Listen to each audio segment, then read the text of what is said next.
Chanty-Bobin, je suis la sous-directrice en charge des affaires financières multilatérales et du développement à la Direction générale du Trésor. Donc, tout d'abord, au nom de la Direction générale du Trésor et du ministère de l'économie, des finances, de la souveraineté industrielle et numérique, je vous remercie pour votre participation à ce séminaire de lancement de la nouvelle stratégie pour la mobilisation des ressources intérieures publiques des pays en développement à travers la deuxième phase de notre PISD, le plan d'investissement stratégique pour le développement. Je tiens à remercier chaleureusement la FERDI, Bruno, Gabriac et toutes les équipes pour l'organisation. Je m'excuse encore pour notre retard au démarrage. Je voudrais dire très rapidement en contexte que ce matin, j'étais, avec sans doute peut-être un certain nombre d'entre vous, au Conseil national de développement et de la solidarité internationale. Et un des thèmes qu'on a beaucoup abordé, c'est justement la mobilisation des ressources publiques. On parlait du programme d'action d'Addis Abeba il y a 10 ans et dans quelques semaines de la conférence de Séville à l'occasion de la 4e conférence internationale des Nations Unies sur le financement du développement. Tout ça pour dire que tant il y a 10 ans que dans 15 jours, la mobilisation des ressources domestiques, c'est le chapitre numéro 1 des déclarations internationales sur le financement du développement, et à juste titre, parce que c'est un thème à la fois opportun, pertinent, mais aussi essentiel. Donc, je ne veux pas m'étendre trop pour cette brève introduction, juste dire que la stratégie française de mobilisation des ressources intérieures publiques mobilise beaucoup d'acteurs au sein d'une plateforme qu'on appelle la plateforme MRIP, Mobilisation des ressources intérieures publiques, qui allie les collègues de la Direction générale des finances publiques, de l'AFD, d'Expertise France, de la FERDI et aussi de la Direction générale de la mondialisation du ministère de l'économie, du ministère de l'Europe et des Affaires étrangères. Bien sûr, ce programme repose sur des moyens budgétaires qui sont portés très majoritairement par le ministère de l'économie et des finances. C'est normal compte tenu, je dirais, de la thématique, qui sont très liées aux impôts, aux taxes, aux systèmes fiscaux, au système de l'administration économique et financière. Mais avant toute chose, c'est un travail partenarial avec les différents membres de la plateforme. Et encore une fois, on va en parler et je tiens à saluer les différents membres de la plateforme. Et peut-être sans plus tarder, je vais passer la parole à mon collègue de la DGM, à François Vandeville, qui veut dire aussi quelques mots pour cette introduction. Voilà, j'espère qu'on aura rattrapé quelques précieuses secondes et puis je réagirai aussi après l'intervention de François. Merci. Merci Madame Bobin, ravi de faire votre connaissance au moins virtuellement à cette occasion. Merci donc Chanty. Merci Monsieur le directeur de la FERDI, Monsieur Cabriac, chers membres de la plateforme MRIP, Mesdames et Messieurs. Permettez-moi d'abord de souligner la qualité du partenariat étroit entre la Direction générale du Trésor, que représente Chanty, et la Direction générale de la mondialisation du ministère de l'Europe et des Affaires étrangères sur ce sujet. Et je crois qu'elle est au cœur du succès, nous parlons de succès du PISD 2 maintenant. Ce dernier, ce PISD, atteste une ambition commune, une coopération publique française qui combine expertise financière, pilotage stratégique et vision politique du développement. Le PISD 2 est au cœur d'un nouveau récit, en quelque sorte, de la relation entre la France et ses partenaires, notamment en Afrique subsaharienne. Nous ne venons plus pour apporter un financement, nous co-construisons une souveraineté budgétaire des États bénéficiaires sur la base de leurs priorités, conformément à une approche partenariale qui caractérise désormais les relations, en tout cas de la France, avec les pays africains dans la logique de l'agenda transformationnel du président de la République française. L'intégralité des projets qui sont financés dans le cadre du PISD sont systématiquement élaborés à partir des demandes des pays partenaires afin d'assurer un alignement fort avec leurs priorités nationales en matière de réforme fiscale et de renforcement des capacités. C'est un gage d'appropriation et une preuve de maturité de notre dialogue aujourd'hui avec le continent africain. C'est dans cet esprit que le ministère de l'Europe et des Affaires étrangères, à travers la mission de la gouvernance démocratique que je dirige, s'est pleinement engagé dans ce programme Et notre action conjointe donne d'ores et déjà des résultats concrets. D'abord, dans le champ multilatéral, et là je pense à l'initiative Afrique du Forum mondial de l'OCDE, que nous cofinançons avec 11 autres bailleurs bilatéraux. Cette initiative a permis à 37 pays africains de récupérer 3,8 milliards d'euros en recettes fiscales, notamment grâce à l'échange automatique d'informations entre juridictions d'information, et donc plus de 2,2 milliards sur les 2 dernières années simplement. Je pense aussi au TADAT, le Tax Administration Diagnostic Assessment Tool, qui permet en liaison avec le FMI de mieux connaître les forces et les faiblesses des administrations fiscales des États bénéficiaires. Le TADAT, c'est l'élément préalable à toute assistance technique en matière de MRIP. Et grâce à celui-ci, 22 pays d'Afrique francophones disposent désormais d'une évaluation qui leur sert de guide pour leur réforme fiscale et le renforcement de leurs capacités. Alors ensuite, autre résultat, mais là dans le champ bilatéral, je pense au renforcement des capacités des administrations, qui se trouve illustré de manière emblématique, en particulier par notre soutien ferme à l'Académie régionale francophone de l'OCDE sur la délinquance fiscale, ouverte officiellement à Lomé en septembre dernier, en septembre 2024, et qui forme désormais des inspecteurs, des analystes financiers de toute l'Afrique francophone afin de lutter contre la fraude fiscale. 70 fonctionnaires des administrations fiscales et douanières issus de 16 pays africains ont déjà été formés à détecter, recouvrer les flux financiers issus de la fraude fiscale grâce à nos collègues de la Direction générale des finances publiques, dont je salue ici d'ailleurs l'implication. Mais notre rôle ne se limite pas, le rôle du ministère de l'Europe et des Affaires étrangères, à l'accompagnement technique, qui est évidemment largement porté par le ministère de l'Économie et des Finances. Le MAE agit aussi pour que la MRIP, soit portée comme une priorité politique dans les enceintes internationales. Nous portons ce message au sein de l'UE, du G7 actuellement réuni, du G20, mais à travers aussi tous les dialogues bilatéraux que nous entretenons avec nos partenaires. À cet égard, la prochaine conférence des Nations Unies sur le financement du développement, qui se tiendra à Séville, est l'occasion d'affirmer à nouveau la place essentielle de la MRI dans la coopération économique internationale.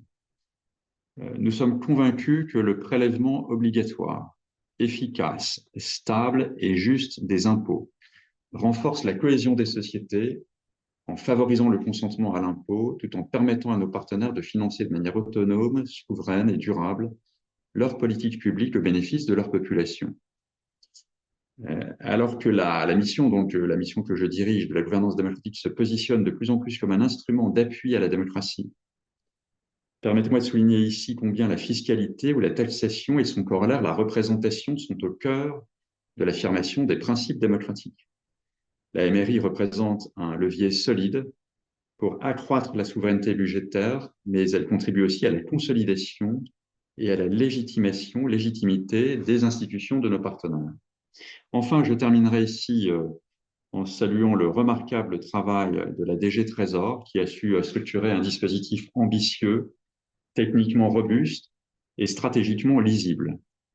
C'est ensemble, en interministériel, avec le concours de nos opérateurs, l'AFD, Expertise France, avec le concours aussi et le soutien académique et opérationnel de la FERDI, que nous donnons au PISD, PISD 2 maintenant, toute sa force et sa pertinence au bénéfice de nos partenaires, mais également dans notre propre intérêt. C'est aussi ensemble que nous devons maintenant donc assurer le rayonnement, la visibilité de cet instrument. Le PISD incarne ce que nous voulons défendre, une coopération réellement partenariale au service des finances publiques, de nos partenaires, mais bien au-delà, au service des citoyens, de la paix et de la sécurité internationale. Je vous remercie de m'avoir donné la possibilité de cette première introduction et je suis maintenant heureux de vous écouter. Je rends la parole d'abord sans doute à Chantilly, je crois.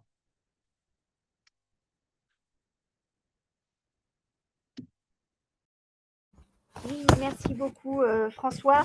Je vais rebondir sur tes propos. Et je vais essayer de rester dans le timing pour pouvoir repasser la parole à Bruno à 15h30. Je rebondirai sur ce que tu viens d'indiquer sur la coopération réellement partenariale.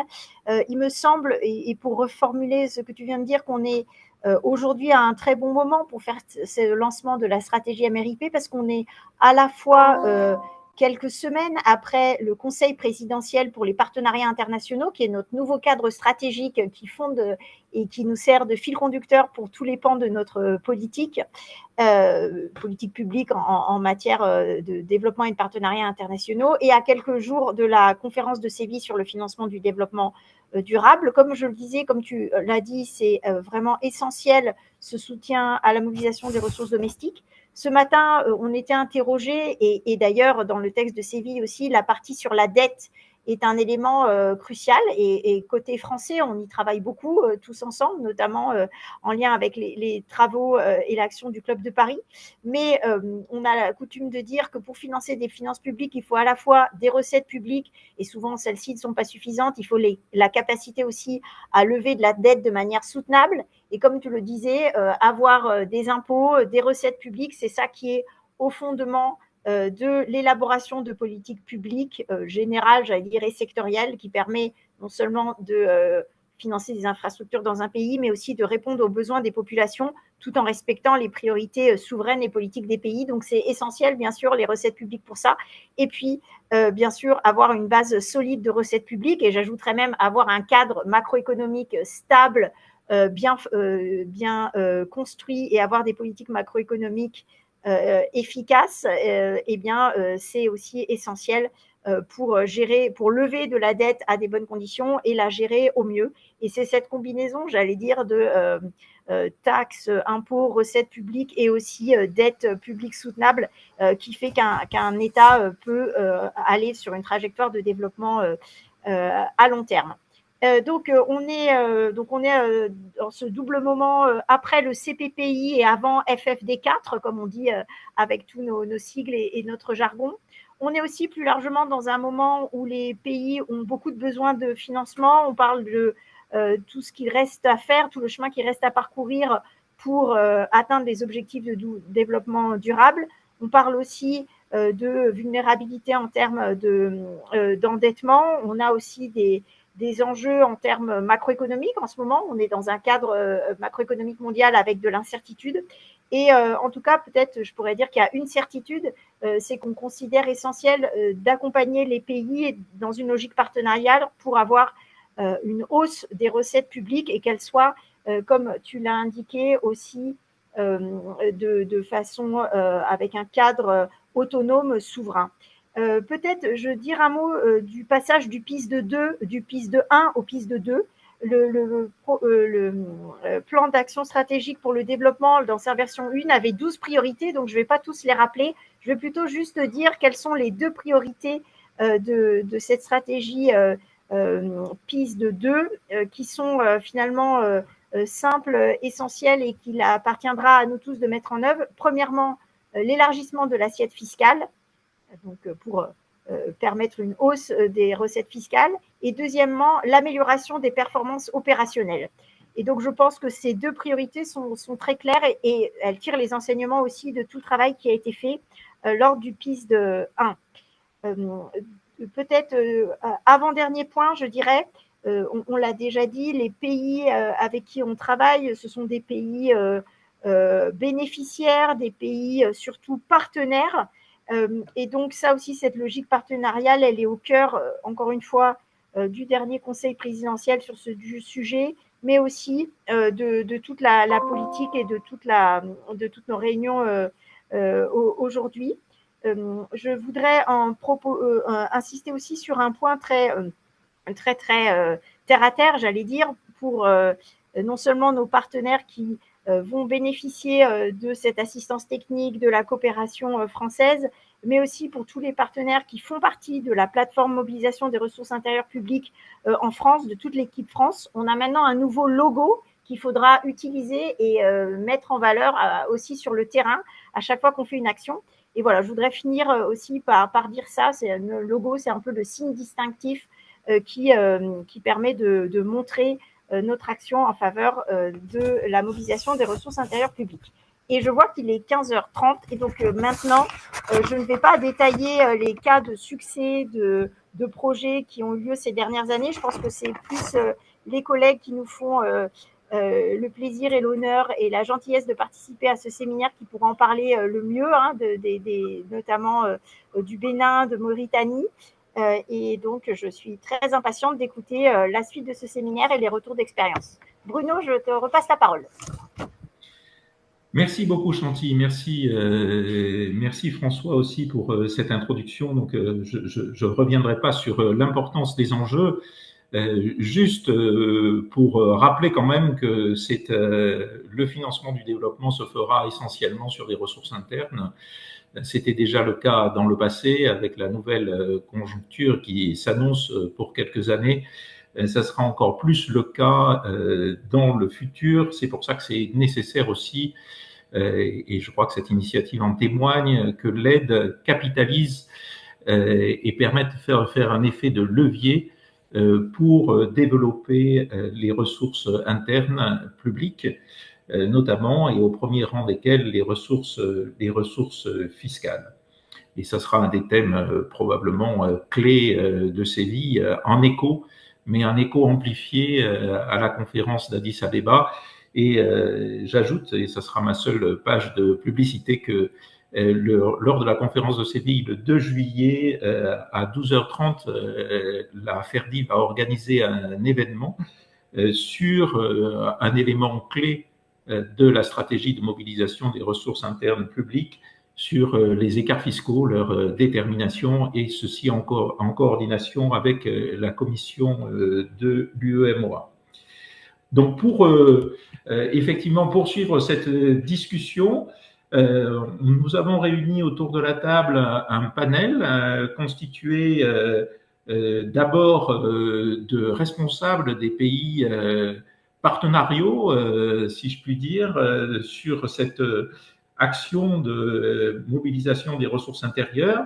D'abord, Monsieur Sid Ahmed Ould Dechag, qui est coordinateur de l'unité de politique fiscale au ministère des Finances de Mauritanie. Ensuite, Monsieur Charles Yeouenou, qui est directeur de l'unité de politique fiscale du ministère de l'économie et des finances au Bénin. Nous avons aussi autour de cette table Madame Sheren Hauser, qui est responsable de programme au sein du Global Tax Programme et économiste senior à la Banque mondiale, car c'est pas seulement un défi partenarial à l'intérieur de l'aide bilatérale, mais c'est aussi un défi partenarial pour les institutions multilatérales qui jouent un rôle important et on construit des initiatives globales sur la mobilisation des ressources internes. Du côté français, Madame Fadela Fakret, qui est responsable du pôle ressources de l'État, système financier et gouvernance locale au département de la gouvernance chez Expertise France, donc qui monte sur le terrain les programmes et la mise en œuvre de cette initiative. Et puis Madame Julie Froment, qui donnera aussi son regard de spécialiste, d'experte. Mme Julie Froment est administratrice de l'État et directrice adjointe de la délégation aux relations internationales à la Direction générale des finances publiques, la DGFiP française, et donc qui permettra de voir quels sont les enseignements tirés de cette première phase sur le plan directement technique. Pour commencer, donc ce panel va être, ce webinaire va être organisé en deux temps. Un premier temps qui est pour tirer les leçons de la première phase du PISD, avec effectivement des retours d'expérience des personnes autour de la table. La deuxième phase sera plus prospective et voir comment ces retours d'expérience vont se traduire ou pourraient se traduire par une évolution de ces actions dans le cadre de la deuxième phase. Et pour entamer le premier tour de table, Je vais céder la parole à Madame Seren Ozer de la Banque mondiale. Seren, the floor is yours. I think you will Seren, vous avez describe la parole.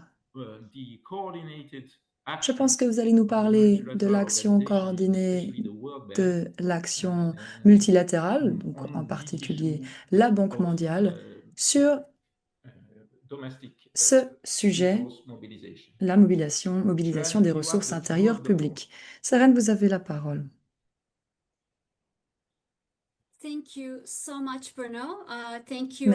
Merci beaucoup Bruno, merci aux organisateurs. Je suis très ravie d'avoir l'opportunité de prendre la parole aujourd'hui. Je suis désolée de devoir parler en anglais. Je suis en train d'apprendre le français, mais j'espère un jour pouvoir prendre la parole en français. Est-ce que vous voyez mon écran en plein écran? Non. Qu'en est-il maintenant? Oui, voilà, c'est bon. Merci. Chers collègues, aujourd'hui, j'aimerais vous donner un aperçu de la contribution de la France au système de mobilisation des ressources intérieures publiques, MRIP, en vous parlant notamment du soutien de la France, organisations internationales qui fournissent une assistance technique, notamment dans le cadre de la mobilisation des ressources intérieures publiques. J'espère que cela va montrer à quel point notre pays travaille dur sur ce sujet. La France est un partenaire clé pour le programme fiscal mondial de la Banque mondiale. Je voulais vous montrer vous parler un peu de ce programme. Il existe depuis 2018. Et en début 2024, nous avons entamé la deuxième phase de ce programme. Et la France y joue un rôle clé. J'aimerais souligner en effet le fait que la France et sa contribution va bien au-delà d'un soutien financier. Nous avons en effet une représentation très marquée, nous avons une perspective tout à fait pertinente au sein du comité directoire. Nous nous réunissons 2 fois par an. Et puis, nous avons également beaucoup d'interactions informelles, mais tout aussi importantes avec nos partenaires qui représentent la France. Et grâce à eux, nous avons des liens étroits et importants à plusieurs niveaux. Donc, je voulais vraiment souligner ces éléments parce que cela va de pair avec un écosystème fort dont ont parlé Chanty et François. Ça ne dépasse une seule organisation ou un seul ministère. Cela doit aussi inclure des partenaires importants comme l'a Ferdi. Alors, quel est le rôle de la Banque mondiale dans la mobilisation des ressources intérieures publiques? Il faut dire que la Banque mondiale est très active sur ce sujet, mais c'est d'autant plus le cas depuis plusieurs années. La Banque mondiale, en effet, est le plus grand fournisseur de financement pour les pays en développement dans le cadre du renforcement de leurs systèmes fiscaux. La Banque vise à soutenir leurs systèmes fiscaux en leur aidant à obtenir davantage de recettes, mais surtout à le faire de manière juste. Par ailleurs, l'important est d'avoir un environnement sain et productif pour l'investissement et la croissance. Tout ceci est repris c'est un élément clé, la scorecard, qui nous permet justement d'avoir une évaluation des résultats, mais aussi de savoir quand les choses doivent changer, quand il doit y avoir des améliorations. C'est une sorte de tableau de bord qui fonctionne assez bien. J'en parlerai un peu plus tard. J'aimerais également parler de l'importance de la mobilisation des ressources inférieures puisqu'elle fait partie de l'engagement IDEA 21. Nous avons justement incorporer justement ces éléments de mobilisation des ressources intérieures publiques dans nos outils, notre assistance technique. Et nous avons pu, grâce à ça, le mettre au centre de nos discussions avec les partenaires quand il y a des opportunités clés pour ces pays. Donc voici une illustration de ce que cela donne lorsque c'est orienté vers les résultats. Je pense que vous connaissez tous ce seuil de 15%, mais cela va bien au-delà. C'est un indicateur qui recèle beaucoup de choses. Nous regardons donc également les résultats pour chacun des projets, donc des interventions, afin d'essayer d'en tirer des leçons qualitatives. Donc c'est une approche holistique. J'aimerais également, et cela a été soulevé par Shanti, donc le niveau du contexte macro-fiscal, les revenus, mais également les dépenses publiques. Donc il faut regarder tout l'ensemble. Nous travaillons avec nos contreparties dans les pays pour fournir des diagnostics et puis également voir quels sont les points d'entrée aux finances publiques. On se focalise bien plus sur le fait de s'assurer que chaque pays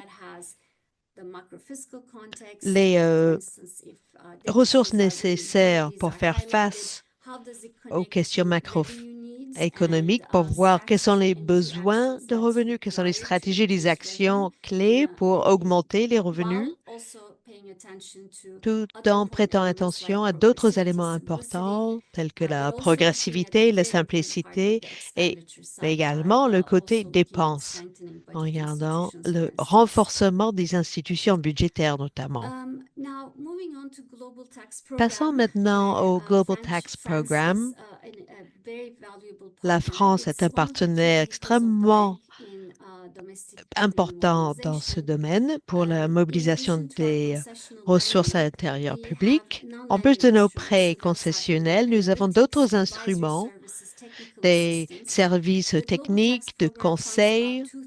Et le GTP finance à peu près 2/3 de toutes les activités non près de la Banque mondiale. Mais ce qu'il faut regarder également, c'est que ces activités vont main dans la main avec nos prêts concessionnaires. Si on parle du soutien du GTP avec le budget des 50 millions, ici, en fait, nous parlons des milliards en fin de compte, puisque toutes les activités renforcent les ressources au niveau du pays.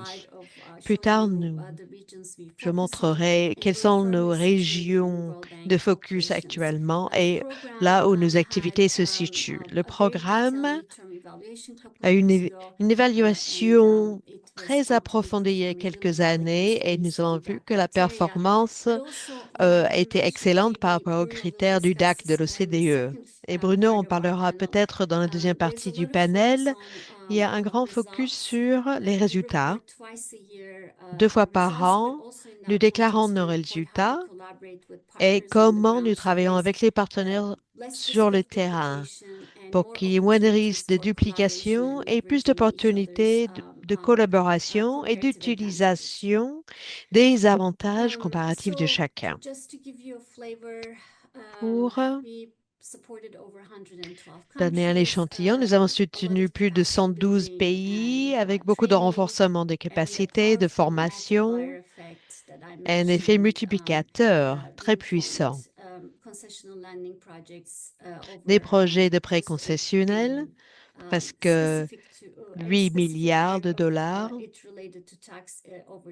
et une partie spécifique pour la fiscalité, 2 milliards. Nous fournissons du soutien aux pays et aux régions et c'est synergique avec l'approche de la France. Notre priorité sont les pays à revenus faibles ou moyens. 2/3 de nos pays sont des pays éligibles à l'IDA et dans les situations de conflit, le travail est bien plus difficile et nous faisons un effort concerté dès lors qu'il y a une demande d'un pays de nous rendre dans les situations fragiles pour montrer que nous sommes là pour nos contreparties. Presque la moitié de notre soutien va vers l'Afrique, et notamment avec un peu l'insistance des contreparties françaises. Nous prêtons de plus en plus d'attention à l'Afrique francophone et maintenant notre portefeuille de pays francophones augmente. Voici une vision d'ensemble des pays que nous avons soutenus au fil des ans. J'aimerais, alors 90% de notre portefeuille va vers des soutiens spécifiques au pays. Nous nous sommes rendus compte qu'il était extrêmement important d'avoir également des soutiens thématiques afin de mobiliser et répondre à des besoins au niveau pays tout en tirant des leçons et en aidant les pays à apprendre les uns des autres, d'une région à l'autre. Dans ce contexte, nous avons travaillé sur la fiscalité internationale d'une manière très similaire à les stratégies de la France, avec une réforme des dépenses fiscales, également les données de l'administration fiscale au niveau micro et comment cela permet à augmenter la conformité avec les déclarations fiscales, mieux taxer l'économie informelle et puis créer des synergies entre l'administration fiscale et les douanes notamment. Nous n'avons pas beaucoup de temps, mais je voulais également parler de la taxation environnementale, qui est peut-être un levier très fort, parce qu'il ne s'agit pas uniquement de mobiliser des ressources, mais cela peut être également un moteur pour changer les comportements. Et donc, de ce point de vue-là, le développement de la fiscalité, notamment les assises sur l'alcool, sur le tabac, peut permettre une amélioration de la santé publique et un système de fiscalité qui fonctionne bien peut également fournir des motivations pour que les femmes prennent part à des activités économiques formelles. Mais j'ai pris déjà trop de temps. Je vais m'arrêter là et lors de la deuxième tour, je rentrerai un peu plus dans les détails. Merci beaucoup. Thank you very much, Sarah. Merci beaucoup. De votre intervention, trois éléments importants qui font la liaison avec les prochains intervenants. D'abord, l'importance de plus en plus grande de l'Afrique francophone dans les bénéficiaires de cette action.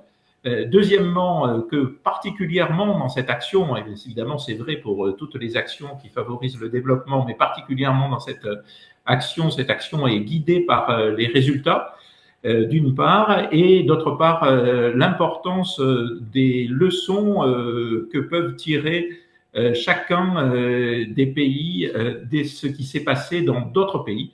Et donc, ça rend d'autant plus important ce que vont nous dire les bénéficiaires de cette action qui sont autour de la table. Et donc, je passe tout de suite la parole à Monsieur Deschag pour un retour d'expérience sur le PISD, la première phase du PISD 1 en Mauritanie. Monsieur Deschag, la parole est à vous. Bonjour, merci. Merci de me donner la parole et de me donner l'occasion de participer à cet important webinaire. Malheureusement, je n'ai pas eu le temps de préparer un véritable papier, mais je vais quand même aborder certains points dans le cadre du retour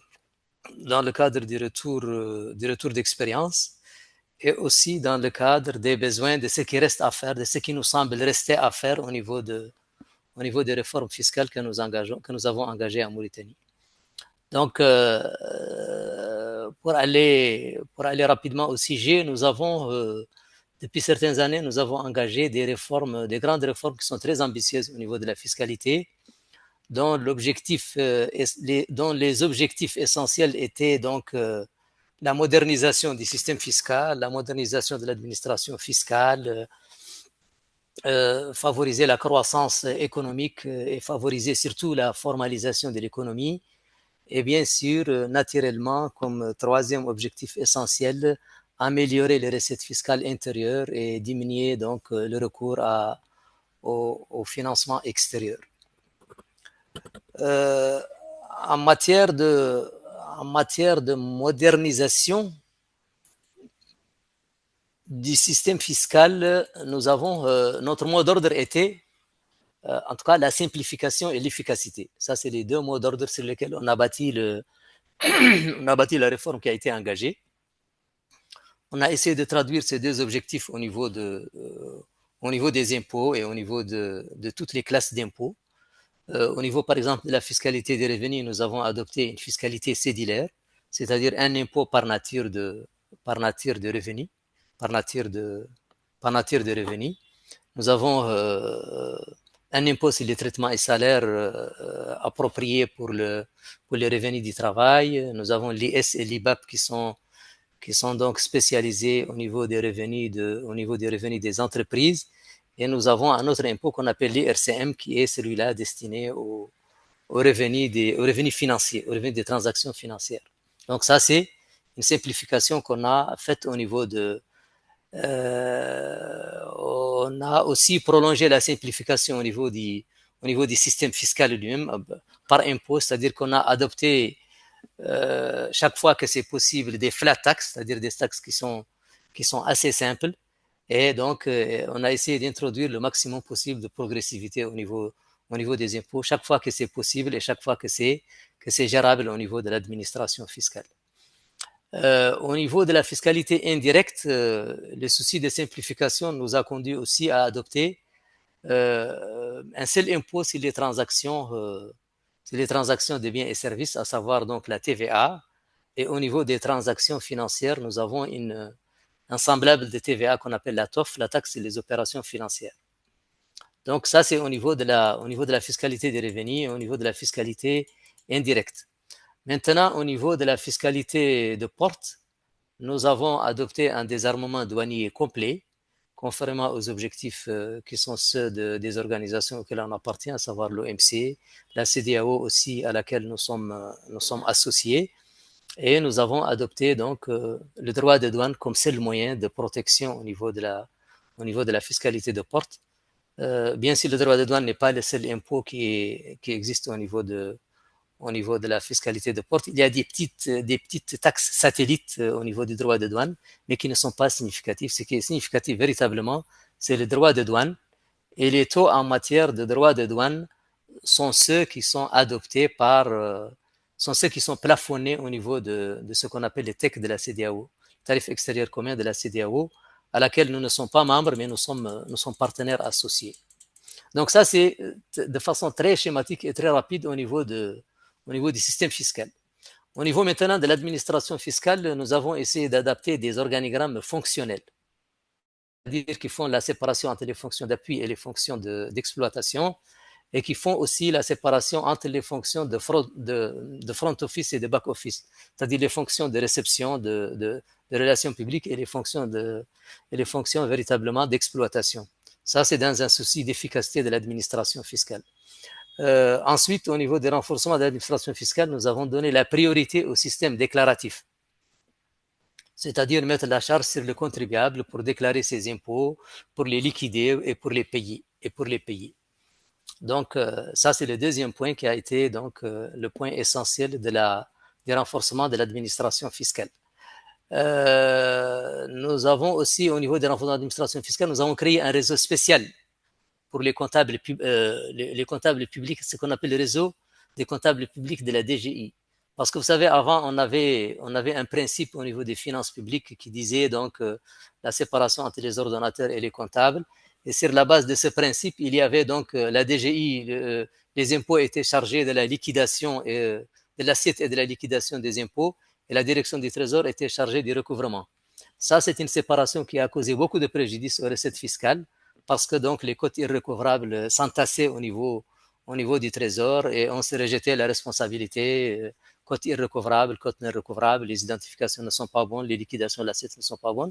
Et là, on a tranché cette question en créant un réseau propre de comptables au niveau de la DGI et qui a eu des résultats assez très parce que la responsabilité maintenant est unique au niveau de la Direction générale des impôts en matière d'identification, en matière de fixation d'assiette, en matière de liquidation, en matière de recouvrement des impôts. Donc, ça, c'est un point fondamental du renforcement de l'administration fiscale qui nous a permis donc de dépasser certains problèmes d'irrecouvrabilité de certaines cotes. Donc ensuite, naturellement, donc comme corollaire au système déclaratif, nous avons renforcé les systèmes de contrôle, à la fois le contrôle ponctuel qui est le contrôle donc immédiat et aussi donc le contrôle général.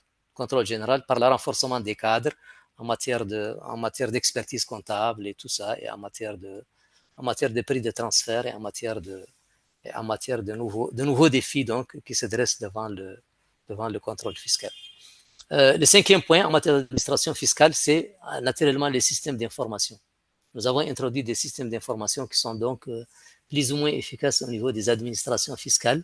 Le système Sidonia, qui est très connu au niveau de la sous-région, au niveau de la douane, et un système d'information qu'on appelle le système Jibaya, au niveau de la Direction générale des impôts, qui gère le contribuable depuis sa naissance jusqu'au recouvrement de sa créance, en passant par l'identification, en passant par le rattachement des obligations déclaratives, la fixation de l'assiette, la liquidation et le recouvrement. C'est un système intégré qui permet de gérer donc toute la chaîne fiscale pour un contribuable.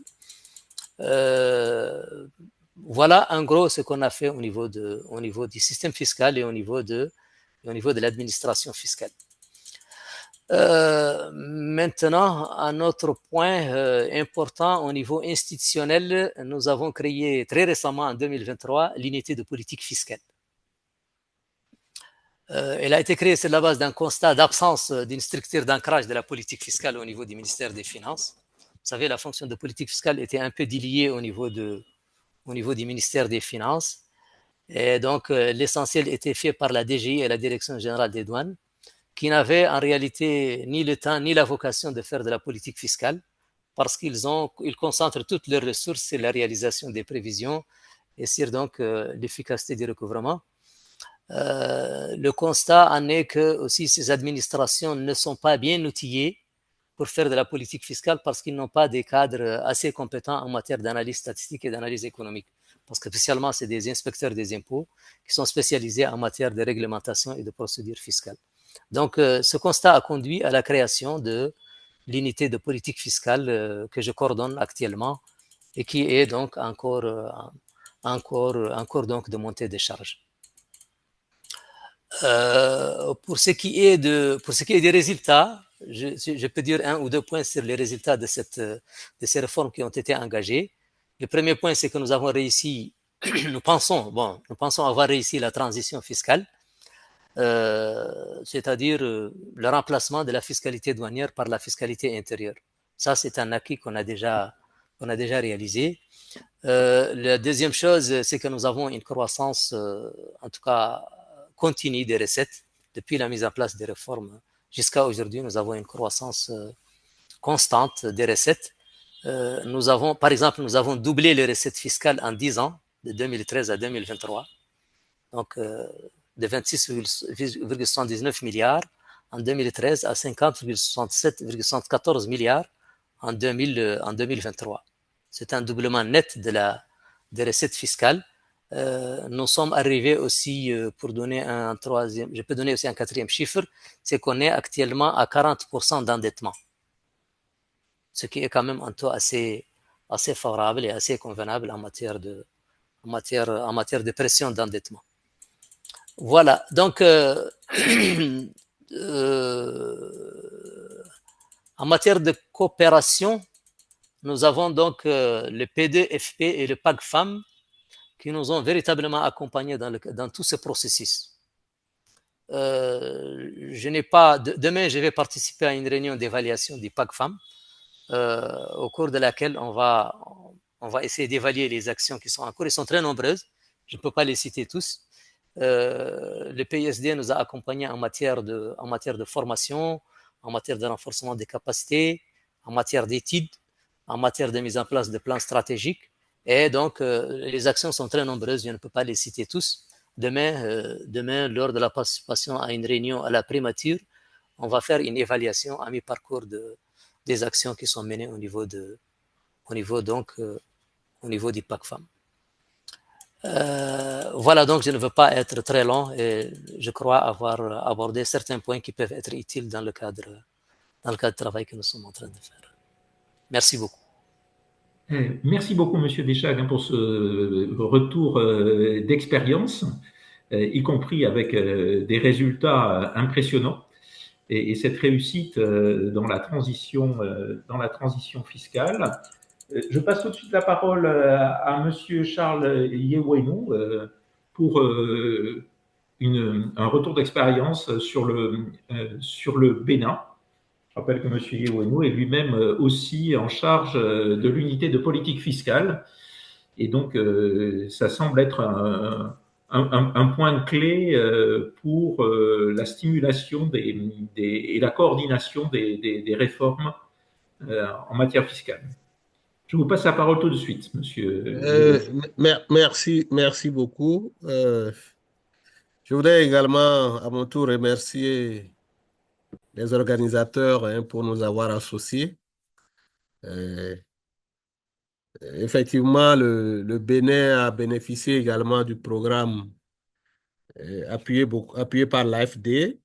Je dirais que nous avons reçu globalement un montant de 4,5 millions d'euros, scindé en deux phases. Nous avons une première phase qui a concerné la mobilisation des ressources internes et également une deuxième phase qui a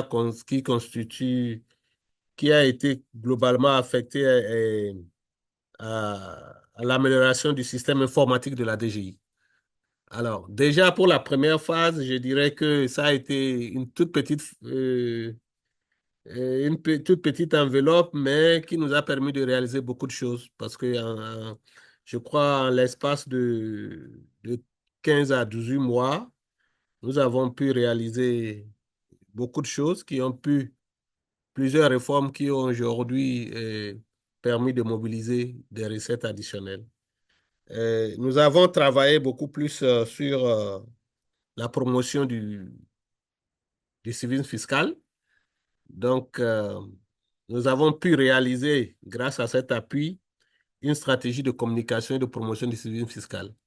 Nous avons organisé en plus des séances de civisme fiscal qui nous ont permis d'associer les élus locaux, pratiquement l'ensemble de la classe politique, et les partenaires, ainsi de suite. Donc, il y avait quand même une adhésion autour de la mobilisation des ressources fiscales.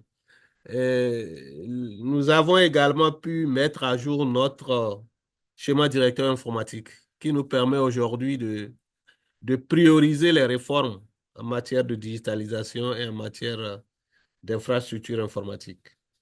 Nous avons réalisé également plusieurs études qui d'ailleurs nous ont permis d'aller à la taxation des géants du numérique, notamment à travers la collecte de la TVA.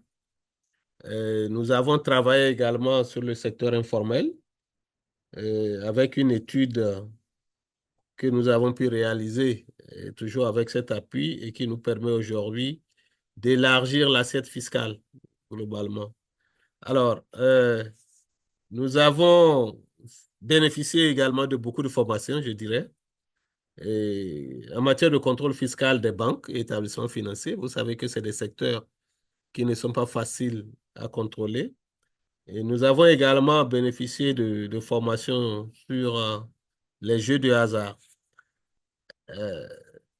Nous avons travaillé aussi sur la transaction, sur les transactions financières. Donc, tout ça, c'est la première phrase qui nous a permis de réaliser tout ça. Nous avons, peut-être pour finir par rapport à cette phase, nous avons fait une évaluation du potentiel fiscal foncier. Voilà, ça nous permet d'avoir de la matière parce que là, actuellement, le Bénin est en train de finaliser son cadastre et l'étude que nous avons pu réaliser nous permet justement, avec le cadastre qui sera disponible bientôt, de pouvoir améliorer la mobilisation des recettes. Nous avons également bénéficié d'une mission en assistance, en administration comparée au Rwanda pour voir un peu ce qui se passe en matière de mobilisation des recettes. Alors, cette première phase, comme je l'ai dit, tout ça a été fait dans un laps de temps, mais vous constatez avec moi que nous avons quand même eu suffisamment de résultats avec tout ce qui a été fait. La deuxième phase, c'est l'amélioration du système informatique de la DGI qui est encore en cours et qui, nous avons retenu globalement 3 volets.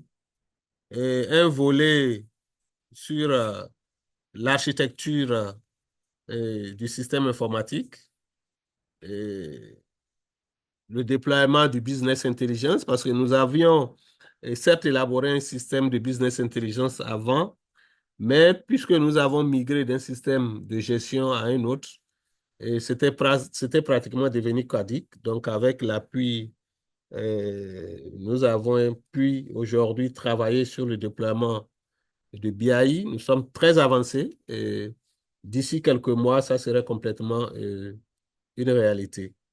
Et nous sommes en train de travailler sur la dématérialisation de plusieurs procédures également. L'appui va nous permettre d'ailleurs d'étendre les téléprocédures au niveau de l'ensemble des centres des impôts des petites entreprises qui ne sont pas encore intégrés. Nous allons également profiter de cet appui pour renforcer et pour mettre à jour nos infrastructures informatiques et notre salle serveur. Tout ça, il est prévu qu'on puisse le réaliser d'ici quelques mois. Il nous reste à peu près 1 an pour finir avec ce programme, mais nous sommes très confiants et nous pensons que nous pouvons y arriver. Donc, par rapport à cette première phase, qu'est-ce que nous avons pu bénéficier? C'est ce que je pourrais dire. Et tout comme la Mauritanie, je dirais que les recettes fiscales du Bénin se portent également très bien. Nous n'avons pas multiplié par 2, mais plutôt par 3. Lorsque vous prenez nos recettes de 2016 à 2024, nous avons multiplié nos recettes fiscales intérieures par 3. Nous avons réalisé plein de choses. Le taux de pression fiscale du Bénin étant suffisamment faible, depuis un certain temps, nous sommes en train de réaliser pratiquement 0,5% de pression fiscale chaque année. Voilà, donc en 2022, on était à 12,2. En 2024, on se retrouve à 13,2.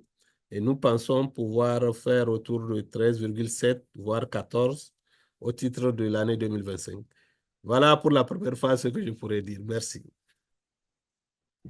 Merci beaucoup. C'était très intéressant ces 2 retours d'expérience.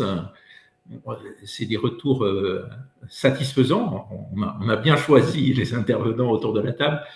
Donc, je vais peut-être passer la parole à Madame Fadela Fakret, donc, qui travaille pour Expertise France, qui est l'opérateur de la France pour les missions d'assistance technique. Et donc, la partie assistance technique de cette action de mobilisation des ressources internes est une partie clé. C'est aussi la partie, évidemment, la plus partenariale.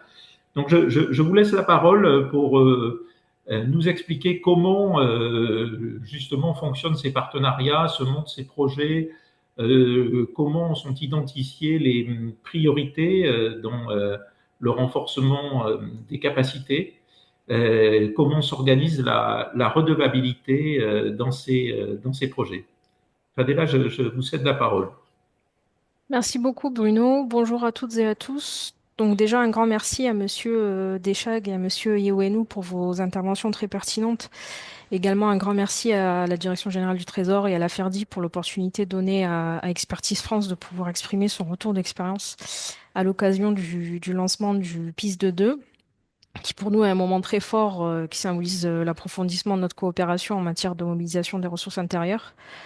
Donc peut-être en termes de retour d'expérience / bilan de la première phase du PISD, il constituait pour nous un jalon assez essentiel dans la structuration d'une réponse française à des besoins très ambitieux en matière de mobilisation des ressources intérieures. Dans cette première phase, Expertise France a assuré la mise en œuvre de 25 millions d'euros sur les 30 millions alloués, couvrant 8 projets phares dans des pays au profil très varié, donc qu'il s'agisse d'initiatives à échelle régionale, notamment au niveau de l'UEMOA et de la CEMAC, ou de projets nationaux au Sénégal, en Guinée, comme aujourd'hui illustré au Bénin, en Mauritanie, Burkina, Niger, etc.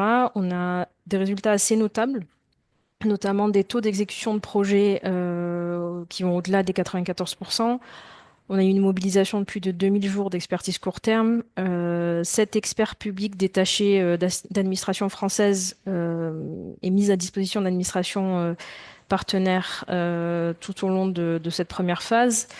Et surtout, plus de 9 millions d'euros de fonds levés auprès de l'Union européenne, donc qui atteste de la capacité d'Expertise France à fédérer autour de projets crédibles et opérationnels, mais aussi surtout de l'attractivité du cadre du PISD pour les bailleurs internationaux.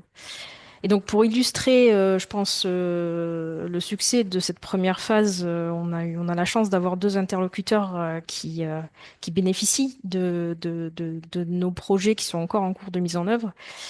Et donc je vais peut-être évoquer 2 projets phares, notamment le projet d'appui à la modernisation du système d'information nommé PAMSI, dont Monsieur Yewenu a fait écho, qui est une véritable illustration de la capacité de transformation des administrations fiscales grâce à une stratégie digitale volontariste et assumée, il faut le dire. C'est le projet d'une coopération très fluide avec les autorités béninoises qui ont su faire preuve d'un engagement constant, tant sur le plan politique que technique. Et cette collaboration, elle est assez exemplaire dans le cadre de tous les projets que nous mettons en œuvre, et elle a permis d'ancrer la réforme dans une logique de co-construction en assurant la pleine appropriation des outils et des processus par les cadres de l'administration béninoise. Et donc, comme vous le savez, le Bénin se distingue aujourd'hui comme l'un des pays les plus avancés de la sous-région en matière de digitalisation fiscale. On a des taux de télédéclaration des entreprises qui dépassent désormais les 85%, contre moins de 40 il y a 5 ans. Et cette évolution assez spectaculaire, elle s'explique par une stratégie cohérente de modernisation, soutenue par des investissements très ciblés dans les systèmes d'information et une certaine valorisation des données fiscales. Et donc notre projet a contribué à cette dynamique et continue à le faire, notamment en matière d'amélioration des échanges et de l'analyse de données fiscales entre les services, de renforcement de la dématérialisation des procédures pour faciliter le civisme fiscal et réduire les risques de fraude, et l'accroissement de la performance, de la fiabilité et de la sécurité des systèmes d'information. Et donc, c'est typiquement le type de projet qui illustre la manière dont le PISD peut s'adapter à des réalités techniques et humaines d'une administration partenaire, tout en soutenant un changement fortement systémique, puisque nous appuyons à la fois le renforcement des capacités techniques, mais aussi tout le volet organisationnel en matière d'élaboration des dossiers techniques, des équipements nécessaires pour maintenir un certain niveau de digitalisation.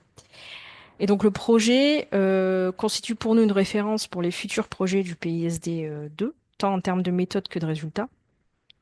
Et donc pour faire écho à cette méthode, entre guillemets, de cette logique d'intervention, c'est un peu la même chose que nous souhaitons atteindre là dans le cadre du P2FP, qui a été mentionné par Monsieur Deschag, qui est un projet de professionnalisation des fonctions publiques financières et qui incarne une démarche de renforcement institutionnel en profondeur centrée sur l'amélioration des compétences, des outils, des pratiques au sein du ministère des Finances mauritanien. Et donc notamment dans un contexte, dans un pays confronté à des contraintes budgétaires assez importantes et une certaine dépendance vis-à-vis de l'aide extérieure, notre objectif est très clair.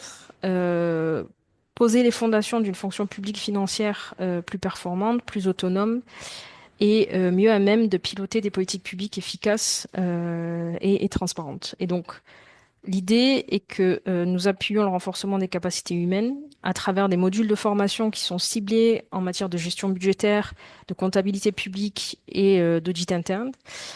Nous travaillons aussi sur la modernisation des outils avec le développement d'instruments qui sont partagés pour la planification, l'exécution et le suivi du budget.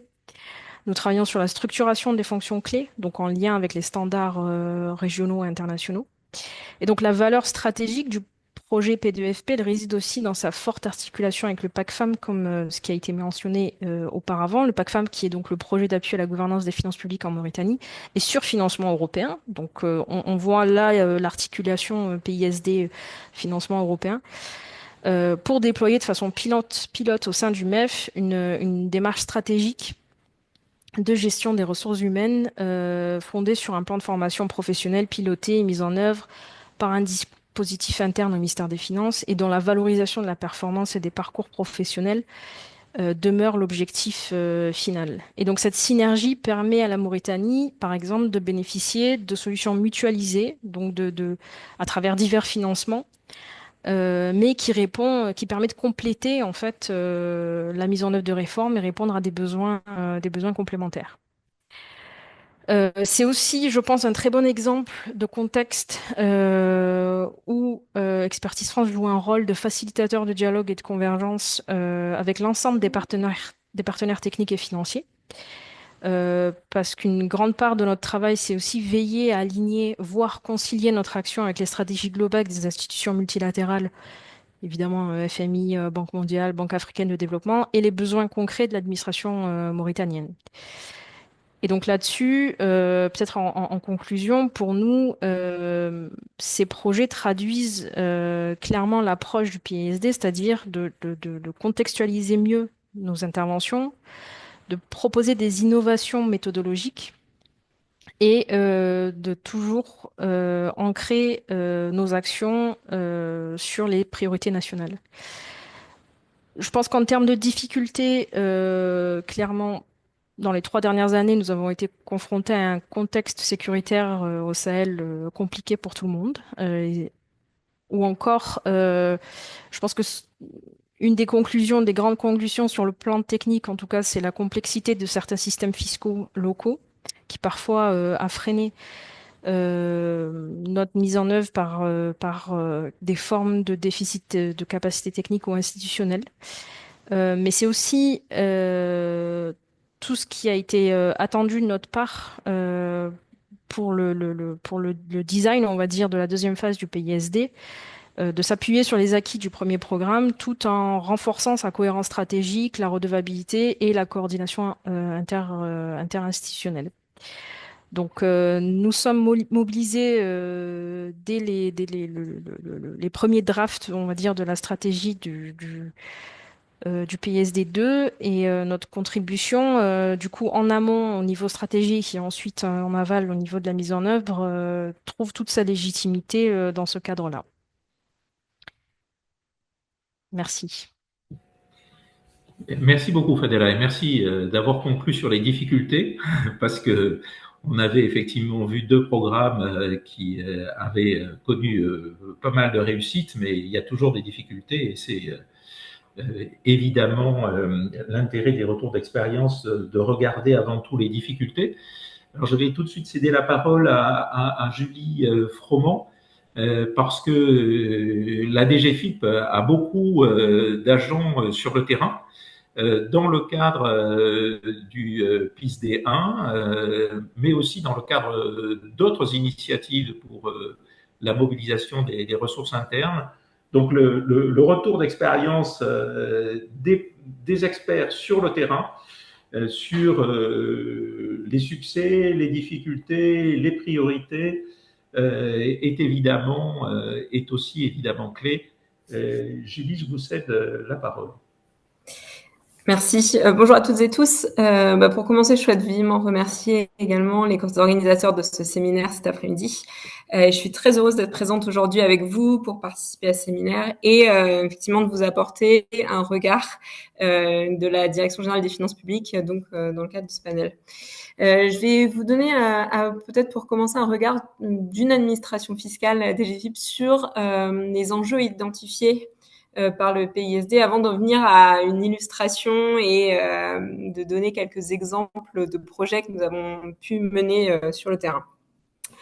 Comme ça a déjà pu être souligné par les différents intervenants précédents, nous sommes dans une époque de changement rapide, d'incertitude, et dans ce contexte, les défis et les enjeux globaux autour de la mobilisation des ressources intérieures publiques prennent une place croissante, gagnent en complexité avec des besoins donc, de financement partagés.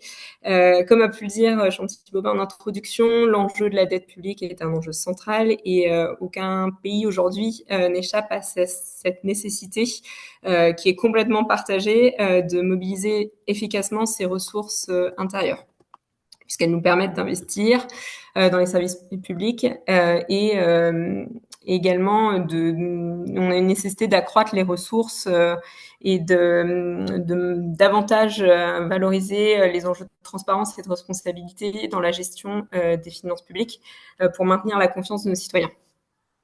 Donc, l'élargissement durable des bases fiscales et le renforcement de la performance des administrations, notamment celles chargées de la collecte de l'impôt, sont donc des priorités pour l'ensemble des États.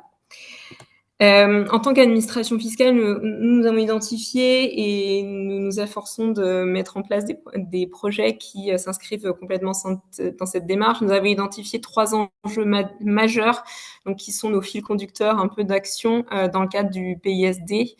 3 enjeux majeurs. Le premier, c'est la relation à l'usager et la lutte contre la fraude. On l'a vu déjà dans les exemples de projets qui ont pu être présentés cet après-midi, l'enjeu du civisme fiscal, du travail d'accompagnement des contribuables, des citoyens. C'est un enjeu majeur qui s'inscrit en parallèle de la transformation, d'une action plus forte en matière de lutte contre la fraude et les abus. Et je donnerai quelques exemples de projets qui ont pu être menés par des experts de la DGFiP en la matière. Le second enjeu majeur, c'est l'amélioration de l'efficacité de l'action de l'administration et une action à coût d'intervention raisonnable. C'est un enjeu essentiel de notre action et c'est un point sur lequel nous insistons particulièrement avec la nécessité notamment, et ça peut être évoqué également à plusieurs reprises déjà cet après-midi, d'insister sur la formation des agents dans les différents projets qui peuvent être menés. Et le dernier enjeu que nous, administration fiscale, à titre global, nous rencontrons et dans lequel il nous paraît extrêmement important d'investir et de mettre en œuvre des projets, c'est bien évidemment celui de la transformation numérique. Et les exemples qui ont pu être donnés, notamment par le Bénin auparavant, en sont un très bon exemple. Les administrations financières ont un rôle majeur à jouer dans la transformation numérique et l'exploitation et la gestion de la donnée constituent un défi majeur qui nous oblige à repenser nos organisations et également à accompagner, là encore, la mobilisation et la formation, par la formation, nos agents. Donc, c'est 3 enjeux qui, en fait, sont les fils conducteurs de notre action en tant que DGFiP dans le cadre des projets qui peuvent être mis en place dans le cadre du PISD. Vous l'avez dit en introduisant mes propos, la DGFiP est pleinement engagée donc, au sein de la plateforme MRIP aux côtés de la Direction générale du Trésor, du ministère de l'Europe et des Affaires étrangères, de l'AFD et d'Expertise France pour atteindre les objectifs du PISD. Et juste pour vous donner une illustration en fait de l'implication de la DGFiP à l'international, peut-être vous dire qu'en 2024, la DGFiP a déployé près de 600 jours hommes d'expertise publique, majoritairement en faveur du continent africain et pour plus de la moitié sur les enjeux de fiscalité. Nous avons actuellement 18 collègues qui sont détachés auprès d'Expertise France comme experts long terme. Et j'insiste beaucoup sur ce sujet, mais je voudrais quand même rappeler également que nous accueillons chaque année une vingtaine d'étudiants africains francophones dans les établissements donc de l'École nationale des finances publiques et organisons également donc des visites d'études au sein de nos services. Ça fait partie intégrante de notre action à l'international. Alors, je ne vais pas revenir spécifiquement sur les projets réussis ou en tout cas qui ont donné d'ores et déjà des résultats et auxquels ont activement participé les collègues experts de la DGFiP et qui ont été présentés par messieurs Deschag, Ionou, puis par madame Facret, puisque donc leur réalisation et des résultats ont été présentés.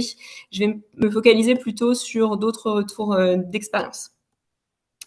Très rapidement, je voulais vous illustrer le travail partenarial entre la DGFiP et donc une administration partenaire à un autre pays, qui est le Cameroun.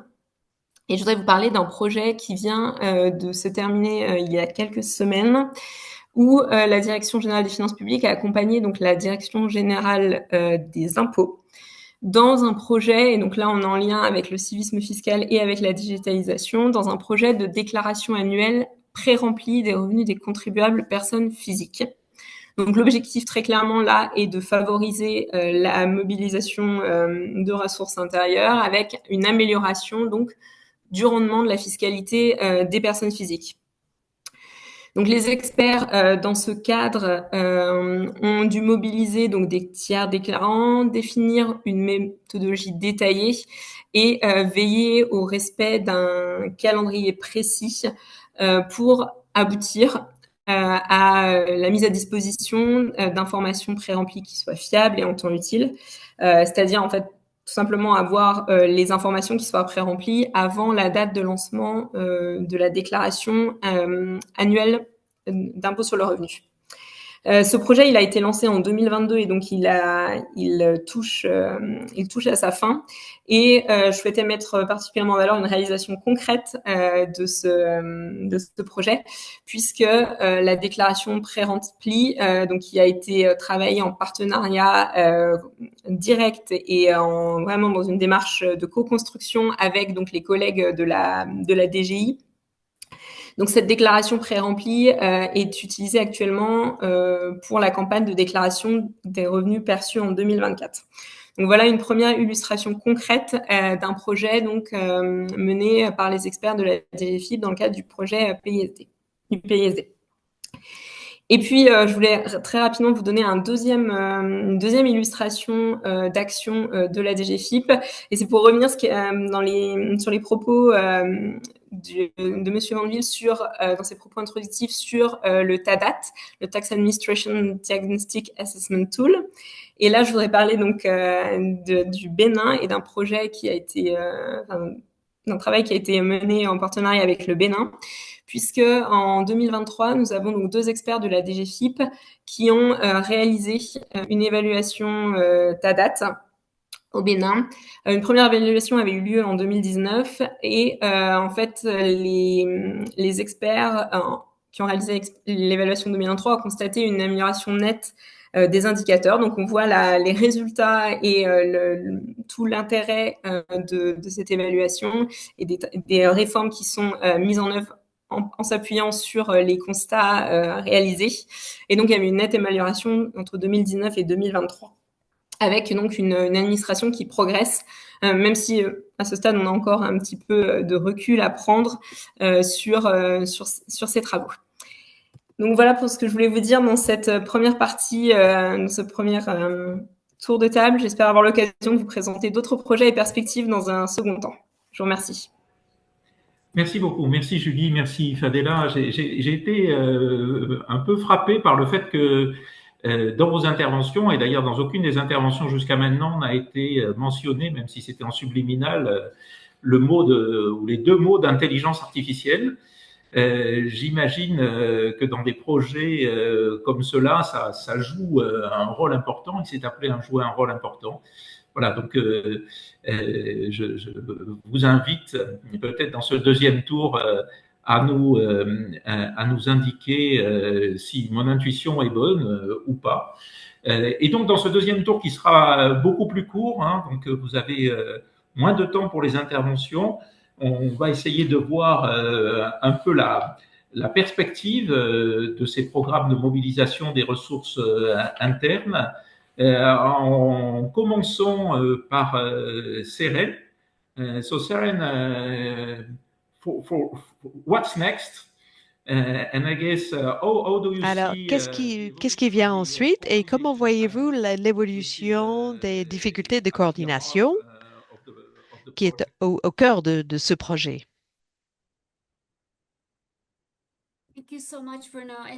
Merci beaucoup et merci, chers collègues, de toutes vos interventions fascinantes et les débats vraiment fascinants. Bruno, très brièvement, les besoins sont là. Beaucoup de collègues ont parlé d'interventions compréhensives. Pour cela, il faut plus de ressources, pas moins. Et à l'avenir, le soutien à la mobilisation des ressources intérieures publiques à travers toutes ces manières dont nous avons parlé est extrêmement importante. Mais il faut être intelligent et il faut utiliser les opportunités qui sont là pour trouver des partenaires, pour collaborer, pour minimiser les doublons et pour ne pas trop fatiguer nos contreparties précieux.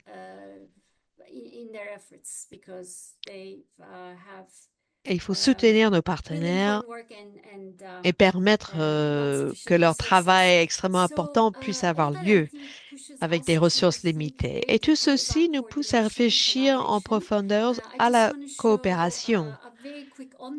J'aimerais vous montrer une diapositive sur notre approche dans les programmes, dans le Global Tax Program. Je parlerai également de la plateforme pour la coopération en matière fiscale et je donnerai la parole à mes autres collègues sur les questions bilatérales. Ils sont mieux à même d'en parler. Donc, dans le cas du Global Tax Program,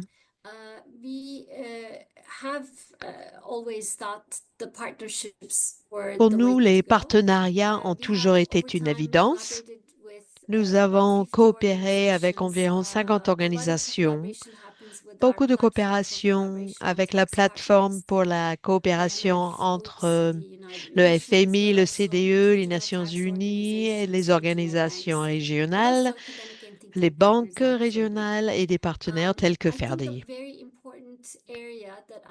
Un aspect très important, j'espère que nous pourrons le renforcer, est la coopération avec nos fournisseurs d'expertise technique bilatérale. Ce sont des acteurs extrêmement importants, avec parfois un focus au niveau régional ou avec certains pays. Et le comité de directeurs du Global Tax Program fait des liens et les renforce. Par exemple, 2 fois par an, nous avons des réunions pour regarder le progrès de chaque progrès, voir là où les équipes travaillent avec d'autres partenaires sur le terrain. Et c'est parfois très utile. Un membre du comité de pilotage peut venir en disant, ah, au fait, cette équipe a fait des liens avec l'AFD dans ce domaine, etc. Et je vois cela de plus en plus souvent et cela a énormément de valeur. Et certains partenaires nous invitent à leurs débats de communautés de pratique autour des thématiques très spécifiques. Et la langue n'est pas toujours une barrière. Mes collègues qui travaillent en Afrique francophone parlent tous parfaitement le français. Et cela nous amène à la coordination stratégique. Ce que nous essayons de fournir au secrétariat est de rendre les aspects de coopération une partie intégrante de cette coopération pour que les collègues soient les partenaires avec une des agences d'expertise technique pour savoir avec qui nous pourrons coopérer, quelles sont les opportunités pour renforcer des partenariats. Ensuite, bien sûr, il y a ce partenariat se fait au niveau des thématiques, par exemple des questions de taxation internationale. Nous travaillons avec l'OCDE également, la Banque de développement africaine, ATAF. La France mène également des actions similaires, comme expliqué par François. Pour les outils innovants, donc le secrétariat se situe au sein du FMI et c'est un outil d'administration fiscale formidable qui permet une évaluation des données, un plan d'implémentation qui fait les suivis et les évaluations, et au sein de la Banque mondiale, le financement de notre personnel s'assure qu'il puisse faire partie de ces évaluations TADAF et faire le suivi. Nous essayons de renforcer ces liens. Certains collègues connaissent peut-être les efforts du FMI et de la Banque mondiale pour travailler avec l'initiative de la mobilisation des ressources intérieures publiques et nous espérons créer encore plus de synergie. J'aimerais parler de la plateforme pour la coopération en matière fiscale. Le secrétariat se trouve au sein de la Banque mondiale. Le FMI, le CDE, les Nations unies et la Banque mondiale se coordonnent et s'alignent en matière fiscale. Une des activités majeures cette année concerne la motivation fiscale. On a parlé beaucoup des dépenses fiscales en termes du soutien au pays. Donc, il y a un principe des bons principes, un document qui est dotation et des notes sectorielles et nous aimerions beaucoup coopérer avec des partenaires de l'écosystème francophone et puis également nos contreparties dans les pays. Un autre axe de travail, ce sont les stratégies de flux de revenus à moyen terme. Et les pays peuvent permettre la coordination des assistants techniques. Nous sommes en train de revisiter et réfléchir à pourquoi les stratégies de revenus à moyen terme n'ont pas été prises à bras-le-corps de manière comme nous y attendions et comment faire en sorte que cela puisse vraiment soutenir les pays de manière flexible.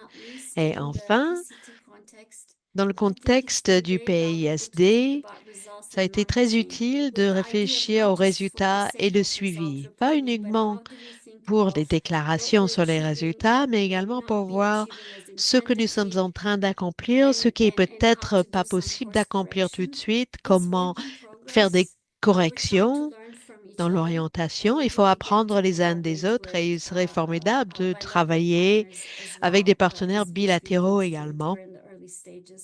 Mais là, pour l'instant, nous en sommes au tout début. Donc, je m'arrête là. Merci encore. Merci beaucoup, Sérène. J'ai bien entendu l'appel à travailler notamment sur les questions de dépenses fiscales, sur les questions de subventions, sur les questions d'incitation. Nos experts pensent qu'il y a là un réservoir et un potentiel fort de renforcement de l'efficacité des systèmes fiscaux et de mobilisation des ressources fiscales. Merci beaucoup et en tout cas, je passe la parole maintenant à Sid Ahmed pour, j'ai compris donc que la transition fiscale a été réussie en Mauritanie. Donc, quelles sont maintenant les priorités pour les années à venir en Mauritanie sur ce sujet de mobilisation des ressources fiscales? Rebonjour, merci Monsieur Bruno. Merci Madame Cheren, Madame Julie, Madame Fadela et tout ça. C'est les interventions qui ont été très utiles et enrichissantes. Pour aller très vite au niveau de l'unité de politique fiscale, nous travaillons naturellement sur le potentiel fiscal global de l'économie. L'indicateur que nous avons pour cela, c'est naturellement l'indicateur de pression fiscale. La pression fiscale mesurée en fin 2024 en Mauritanie est de 16,9%. Donc, il y a un potentiel assez important à explorer dans ce domaine-là. puisque la moyenne au niveau de la sous-région, c'est 22%, et le plafond qui est fixé par la CEDEAO comme plafond de référence, c'est une pression fiscale de 22%. Donc, nous avons encore 6 points à rechercher. Bon, cela nécessite quand même des études, parce que bon, le chiffre de pression fiscale à lui seul ne veut pas dire grand-chose, parce qu'il peut cacher beaucoup de choses. Il peut ne pas être assez significatif d'abord parce qu'il y a toute une parafiscalité à côté qui n'est pas comptée au niveau de la pression fiscale. Il peut ne pas être aussi significatif aussi en termes sectoriels, parce qu'il peut cacher des disparités sectorielles très importantes au niveau de l'économie. Donc, il va falloir aller au-delà des chiffres, des simples chiffres de la pression fiscale pour explorer par secteur quelle est la charge fiscale et quelle est la pression fiscale réelle et quel est donc le potentiel au niveau des différents secteurs de l'économie. Ça, c'est un champ que nous proposons d'explorer et pour lesquels, naturellement, la demande de coopération, la demande d'assistance technique est assez importante. Le deuxième point, pour aller très vite, c'est la prolifération des régimes fiscaux. La prolifération des régimes dérogatoires. Depuis la création de l'unité de politique fiscale en 2023, nous avons déjà fait un seul rapport sur les dépenses fiscales. Ce rapport nous a permis d'identifier déjà 1003 mesures dérogatoires fiscales réparties entre 74 sources juridiques différentes. La prolifération des mesures dérogatoires et la multiplicité des sources veut dire qu'à un moment donné de notre histoire très récente, les dérogations fiscales étaient les seuls outils utilisés pour l'incitation fiscale, l'incitation à l'investissement, la création d'emplois et tout ça, et c'était quelque chose qui est en vogue, même si cela s'avère pas tout à fait exact. Maintenant, nous avons pu évaluer 60% de ces mesures fiscales, parce que bon, pour le reste, on n'a pas pu l'évaluer parce qu'il n'y a pas de données. Et nous avons donc les chiffres que nous avons obtenus en matière de dépenses fiscales vaut 60% seulement des mesures évaluées vaut 2,5% du PIB. Il vaut 10,4% des recettes budgétaires. Il vaut 18% des recettes fiscales. Et il vaut 113% du montant du déficit budgétaire. Et il vaut le chiffre de la dépense fiscale, en tout cas évalué, vaut 3 fois l'amortissement annuel de la dette inscrit en charge dans le budget de l'État. Donc, pour dire que c'est important. Donc, maintenant, notre objectif, parce que aussi ça, c'est des dérogations qui sont données depuis plusieurs années. Ce sont donc des acquis des droits. Les entreprises, les entrepreneurs et les acteurs économiques considèrent que c'est des droits acquis. Donc, pour faire bouger les lignes, c'est un peu difficile. Il va falloir faire des études d'impact, c'est-à-dire des études coût-bénéfice des dérogations. Et nous sommes en train d'engager avec nos partenaires, avec naturellement l'expertise de France, PDFP, la Banque mondiale, le FMI. Nous sommes preneurs de toute étude d'impact, que ce soit par impôt, que ce soit par secteur, que ce soit pour pouvoir démontrer ce qui nous paraît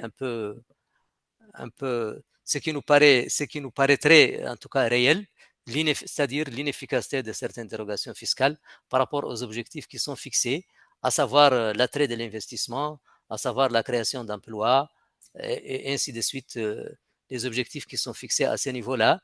Nous voulons nous assurer, ou en tout cas assurer les décideurs, il faut qu'on puisse assurer les décideurs que ces dérogations-là ne réalisent pas les objectifs pour pouvoir faire bouger les lignes un peu, parce que comme je vous ai dit, c'est très difficile. Il y a des arbitrages politiques à ce niveau qui sont très importants. Donc, dans le domaine de la dépense fiscale, nous sommes preneurs de toute assistance technique en matière d'études d'efficacité des dérogations fiscales, études coût-bénéfice des dérogations fiscales. Ça, c'est un volet qui est très important que nous sommes en train d'explorer au niveau de l'unité de politique fiscale.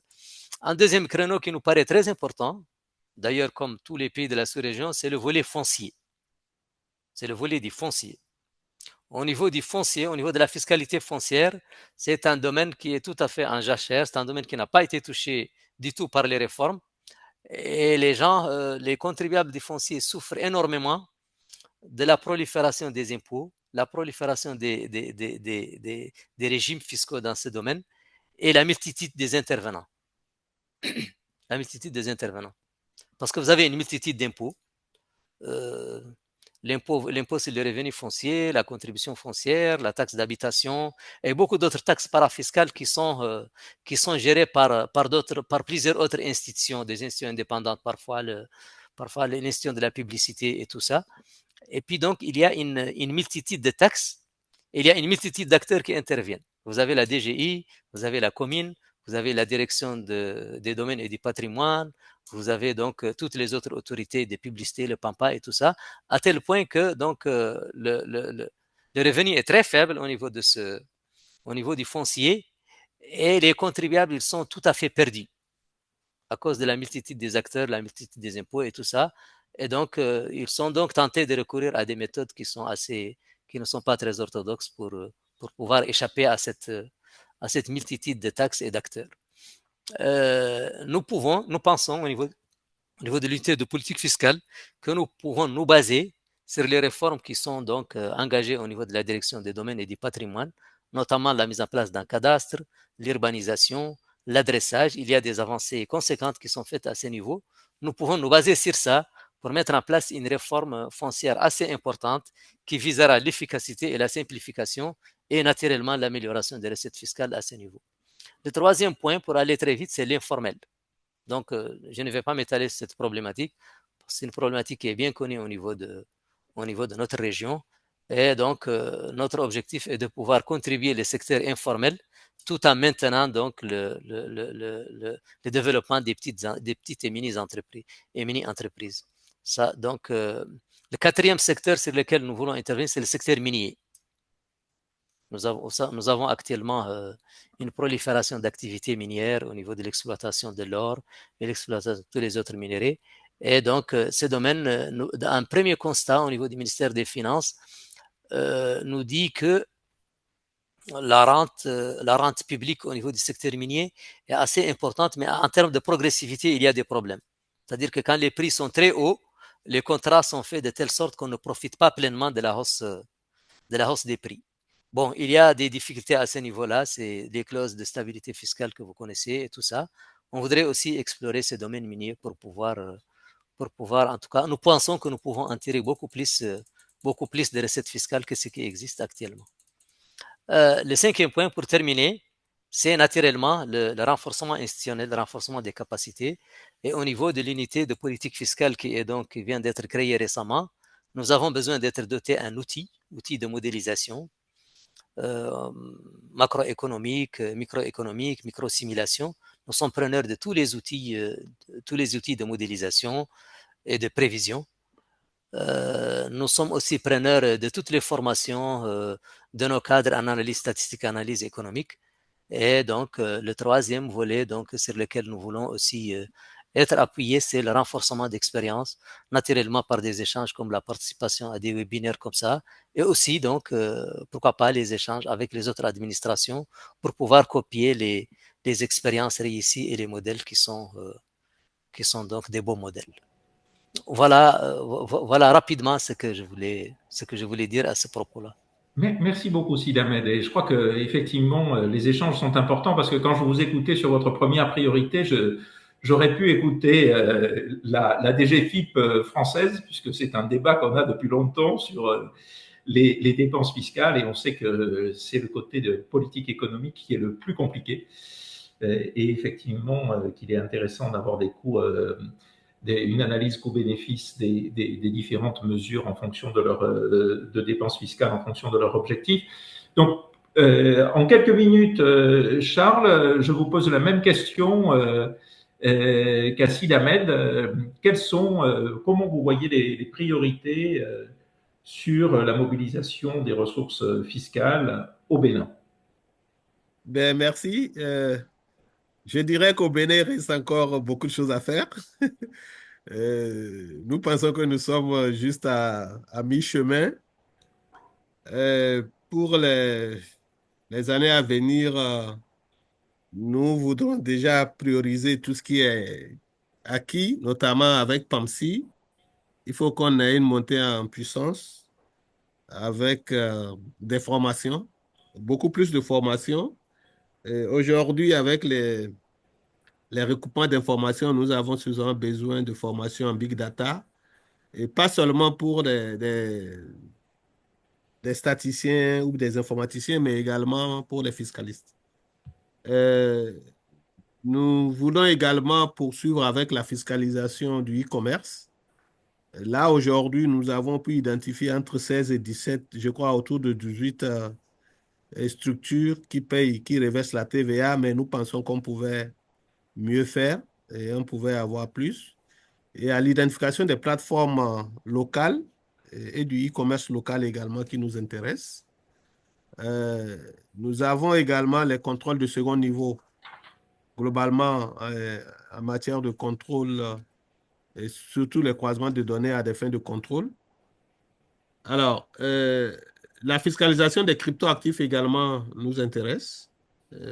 On n'a pas beaucoup travaillé sur ça.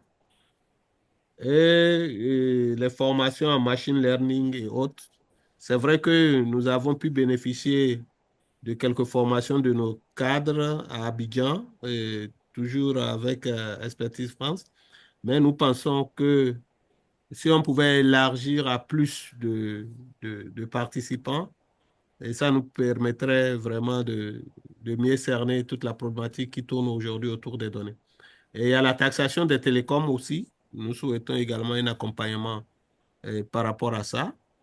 Et voilà, globalement, bref, tout ce qui nous intéresse, je pense que on peut toujours poursuivre dans la même logique que nous sommes aujourd'hui et renforcer la mobilisation des recettes intérieures. Merci. Merci beaucoup. Sur la taxation des télécoms, c'est un sujet sur lequel la FERDI travaille beaucoup parce que c'est effectivement un sujet très intéressant. Il ne s'agit pas de casser la dynamique des échanges, notamment des échanges de données, mais en même temps, il s'agit effectivement de voir à travers les télécoms quelle base fiscale on peut faire émerger. Merci. Fadela, vous avez entendu Sid Ahmed, Charles, et vous avez évidemment les retours d'expérience des projets déjà montés dans la première phase du PISD. Et donc, voilà, qu'est-ce que ça vous inspire pour la deuxième phase? Merci beaucoup Bruno et merci à nos intervenants. Alors peut-être pour revenir juste sur votre point sur l'intelligence artificielle, alors je ne l'ai pas évoqué parce que dès qu'on évoque cette thématique, il y a de nombreux facteurs de faisabilité qui sont à prendre en compte, notamment deux facteurs qui pour nous sont capitaux. C'est la capacité d'une administration à acquérir du matériel et à stocker des données, clairement, qui est un vrai enjeu. Parce que bien que dans le cadre de certains projets, l'acquisition de ce matériel peut être directement financée par un bailleur, il faut prendre en compte que la maintenance coûte aussi cher pour le partenaire. Donc, ça représente généralement une barrière assez importante à laquelle nous sommes confrontés, mais aussi, au-delà du facteur coût, il y a aussi la question qu'une initiative stratégique de digitalisation de l'administration fiscale souvent doit répondre ou doit s'inscrire dans une stratégie plus large de digitalisation de l'administration publique et donc souvent pilotée par des équivalents des ministères de la fonction publique ou sous l'égide directe du Premier ministre, ça dépend des contextes. Et donc ça implique une très forte interministérialité qui n'est pas forcément efficace dans tous les pays d'intervention. Et donc ça reflète un peu les propos de Monsieur de Chague sur voilà, enfin toute la politique qu'il y a derrière et sur laquelle nous on n'a absolument aucune force d'intervention ou intérêt à intervenir.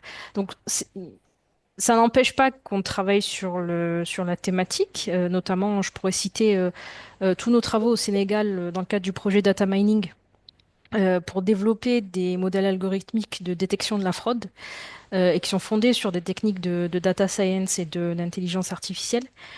Mais voilà, c'est vrai qu'on est quand même très présent sur le volet technique. On prend beaucoup de précautions quand il s'agit de digitalisation d'une administration et notamment d'intelligence artificielle parce que ça demande pas mal de prérequis qui sont pas forcément tous réunis quand on lance ce type de programme.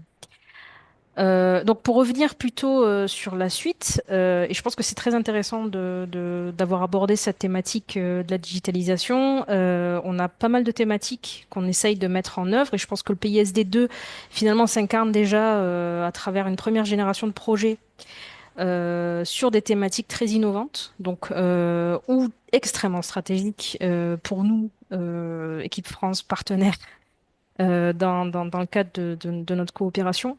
Je pourrais citer par exemple le financement octroyé à la facilité SecFin, qui illustre l'engagement français en faveur de la lutte contre les flux financiers illicites, qui est un enjeu de stabilité macroéconomique et de souveraineté fiscale très important.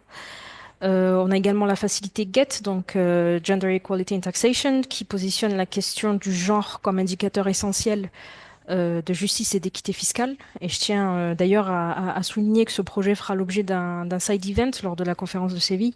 Donc je vous invite donc tous à suivre cet événement. On a donc 2 projets régionaux, DataFeed et Parfeed, qui approfondiront la question de l'exploitation des données et l'appui à la décision publique à l'échelle régionale. Et le PAGEFIP qui incarne une approche assez intégrée du renforcement des fonctions financières publiques en partenariat très étroit avec nos partenaires nationaux en République de Côte d'Ivoire.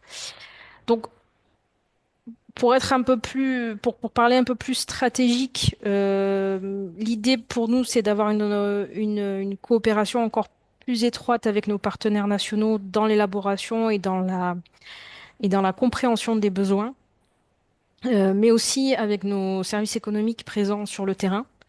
Ça, c'est, je pense, un élément qui était sur lequel on avait besoin d'améliorer un peu notre approche dans la structuration de projets d'assistance technique. L'idée, c'est d'essayer d'avoir une comitologie d'instruction commune avec la DGT pour avoir une lecture partagée des priorités, une meilleure réactivité dans les validations et une cohérence accrue entre niveau technique et stratégique. Là, actuellement, on est en train de travailler sur la structuration d'un nouveau pipeline de projets, donc sur financement piste de 2, en consultation étroite avec évidemment la DGT et les services économiques régionaux et les services économiques au sens charge dans les ambassades pour garantir une articulation assez fine. Et je pense que ce qui est assez important de souligner, et c'est ce qu'évoquait aujourd'hui en introduction Madame Chanty-Bobin, c'est le renforcement substantiel de son cadre de redevabilité, qui marque une évolution assez importante, je pense, entre le PSD1 et le PSD2, et notamment avoir un socle très restreint mais très stratégique d'indicateurs qui permet de mesurer de manière plus ciblée les effets concrets des projets sur les priorités en matière de mobilisation des ressources intérieures. Et donc, on a développer ensemble des indicateurs tels que l'évolution du ratio contribuable à l'agent fiscaux, la progression de la taxe foncière dans les collectivités appuyées, enfin, etc., etc. Enfin, aussi en matière de renforcement institutionnel, essayer de faire référence à la mise en œuvre des recommandations du TADAT ou la production d'analyses fiscales approfondies. L'idée, c'est que ce cadre de redevabilité s'applique aussi bien à nos projets bilatéraux qu'aux projets multilatéraux pour avoir une lecture cohérente et transversale de l'impact de ce financement. Et je pense que c'est aussi important de mentionner que la mobilisation des financements européens reste aussi une priorité. Donc l'idée, c'est aussi de continuer à articuler nos financements européens avec les financements du PISD pour avoir le maximum d'impact auprès de nos bénéficiaires sur le terrain. Voilà. Merci beaucoup, Fadela. Et donc, Julie, vous revient le privilège, mais aussi la responsabilité de conclure. Et je trouve que c'est peut-être bien que ce soit une experte, ou en tout cas la représentante des experts qui conclut ce séminaire. Donc, je ne veux pas vous brider la parole. Et je vous laisse libre de vos conclusions et de ce que vous voulez dire sur ce séminaire, sachant qu'on peut prendre 2 ou 3 minutes de plus compte tenu du fait qu'on a commencé un tout petit peu plus tard que prévu. Merci beaucoup. Alors, pour commencer, alors c'est beaucoup de responsabilité de conclure cet après-midi après ces échanges tous très intéressants et très utiles, qui ont permis aussi bien d'avoir une vision de tous les projets, enfin de certains projets et des réalisations du PSD dans sa première phase, et puis d'avoir déjà des perspectives et des demandes, des priorités qui peuvent être esquissées. Donc c'était extrêmement intéressant. Peut-être juste, je vais commencer par répondre à la question sur l'intelligence artificielle qui a pu m'être posée à l'issue de l'intervention. Alors sur le projet, très rapidement sur le projet que je vous ai présenté au Cameroun de déclaration pré-remplie d'impôt sur le revenu, on n'a pas eu du tout d'intervention du moindre volet intelligence artificielle. En revanche, la DGFiP, parce qu'elle mène elle-même en interne et est confrontée à cet enjeu majeur de la digitalisation et de transformation numérique, la DGFiP met en place avec les pays partenaires de nombreux projets, et c'est ce qu'a pu évoquer Fadela Fakret. Je voulais revenir justement moi sur le projet de data mining qui a été mis en place au Sénégal, en dire deux mots. Puisque donc c'est un projet auquel les experts de la DGFiP participent depuis septembre 2022. Il a permis de mettre en place un cadre juridique et technique de renseignement, mais aussi d'une cellule de data mining. Et c'est un projet qui s'inscrit parfaitement dans le cadre du soutien au renforcement de la lutte contre la fraude fiscale et plus largement au renforcement des techniques d'enquête et de contrôle. Et c'est un projet qui illustre, je trouve, beaucoup et très bien justement une des priorités, là encore, de contribuer au renforcement de la lutte contre la fraude pour mobiliser davantage de ressources intérieures. Donc c'est un projet, le projet mené au Sénégal, qui est en toute fin, puisqu'on a une application qui a été développée et qui est en cours de production. Et comme ça peut être évoqué par la collègue d'Expertise France, c'est des thématiques qui seront pour nous, qui doivent faire partie des sujets, des enjeux de digitalisation qui doivent être poursuivis dans le cadre du pays PSD2, en tenant compte bien évidemment de tous les éléments qui ont pu être abordés en propos introductifs quant aux difficultés qui peuvent être liées à l'utilisation de matériel, d'investissement et puis la maintenance de matériel dédié en matière d'intelligence artificielle.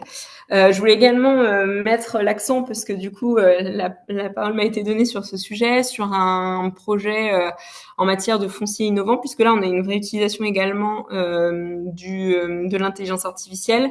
C'est un projet qui est en cours avec la République de Côte d'Ivoire, avec donc vous avez peut-être entendu parler d'une meilleure utilisation, une interopérabilité, un enrichissement des données pour faciliter donc des croisements.